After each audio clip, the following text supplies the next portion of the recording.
साथियों नमस्कार, मैं राजेश शर्मा और 7 इंडिया न्यूज़ में आपका स्वागत है।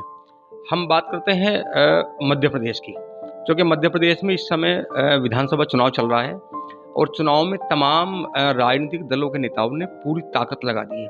इस बीच हम कहना चाहेंगे कि जो अभी तक इंडिया और एनडीए जो 2 दल, जो बड़े 2 संगठन थे, एक तरफ इंडिया और एक तरफ एनडीए, तो हमें लग रहा है कि मध्य प्रदेश चुनाव में इंडिया का जो गठबंधन है, जो इंडिया के आईएनडीए के सहयोग दल हैं, लगभग गठबंधन तोड़ने के कगार पर है, क्योंकि जिस तरह सपा प्रमुख और उत्तर प्रदेश के पूर्व मुख्यमंत्री अखिलेश यादव ने मध्य प्रदेश में अपनी अधिकांश सीटों पर अपने प्रत्याशी उतार दिए हैं और वहाँ लगातार वो कांग्रेस पर हमलावर हैं। और लगातार कल भी रैली के दौरान उन्होंने कहा कि कांग्रेस झूठी पार्टी है और हम कांग्रेस के साथ नहीं होंगे।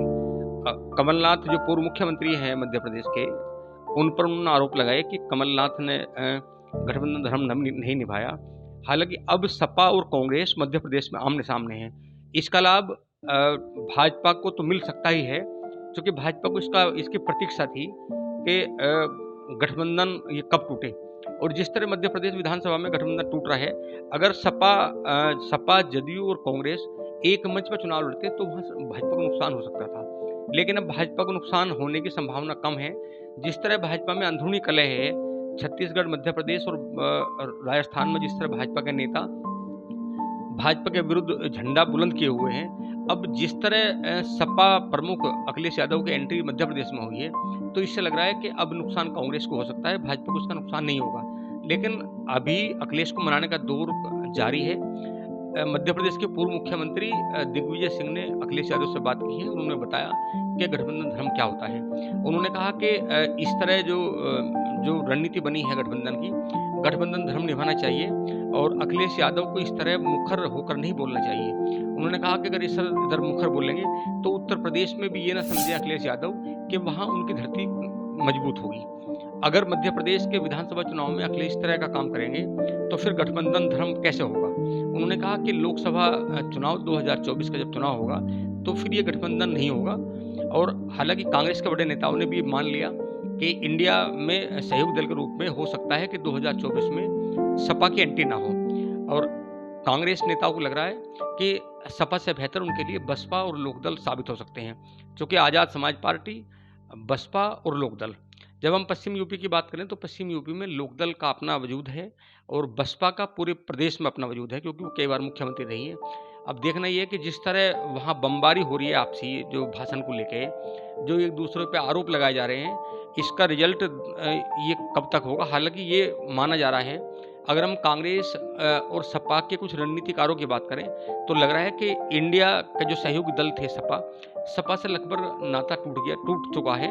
बस सिर्फ तिथि की घोषणा है और हो सकता है कि मध्य प्रदेश विधानसभा चुनाव के बाद में ये गठबंधन टूट जाए। हालांकि बीजेपी को इस दिन की इंतजार थी।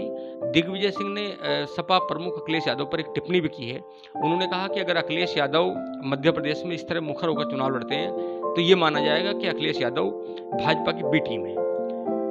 और हालांकि मध्य प्रदेश के अलावा छत्तीसगढ़ और राजस्थान में अमूमन ऐसी स्थिति है। छत्तीसगढ़ में आज चुनाव है और चुनाव को लेकर पूरी तरह जो बीजेपी की तैयारी थी, कांग्रेस की तैयारी थी और बसपा की तैयारी थी, ये माना जा रहा है। अगर पॉलिटिकल रणनीतिकारों की बात करें तो छत्तीसगढ़ में बीजेपी और कांग्रेस के साथ साथ बसपा भी मुकाबले में है।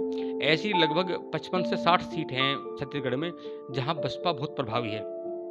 जब हम राजस्थान की बात करें, चूंकि भाजपा पहले से डरी हुई थी, भाजपा के जो बड़े थिंक टैंक हैं, बड़े भाजपा नेता हैं, चाहे राजस्थान में सुंदरराजे सिंधिया हो, चाहे मध्य प्रदेश में शिवराज सिंह चौहान हो, चाहे छत्तीसगढ़ में रमन सिंह हो, ये सब लोग भाजपा में अंदरूनी जो कलह है, उस कलह में ये तीनों भागीदार हैं और तीनों को गुस्सा भी है। क्योंकि जिस तरह गृह मंत्री ने छत्तीसगढ़ में एक चुनाव रैली में कहा कि अगर छत्तीसगढ़ में भाजपा बहुमत में आती है तो वहाँ ओबीसी कोई मुख्यमंत्री बनेगा। इस बयान को लेकर रमन सिंह खासा नाराज भी हैं और हालांकि उस नाराजगी का जो नाराजगी है वो नुकसान में तब्दील हो भी सकती है। पर जिस तरह मध्य प्रदेश में चूंकि एंटी इनकम्बेंसी थी, लेकिन सपा प्रमुख अखिलेश यादव की जिस तरह एंट्री हुई है मध्य प्रदेश चुनाव में, उससे लग रहा है कि अब वहाँ बीजेपी मजबूत हो सकती है। आप लगातार देखते रहिए 7 इंडिया न्यूज़।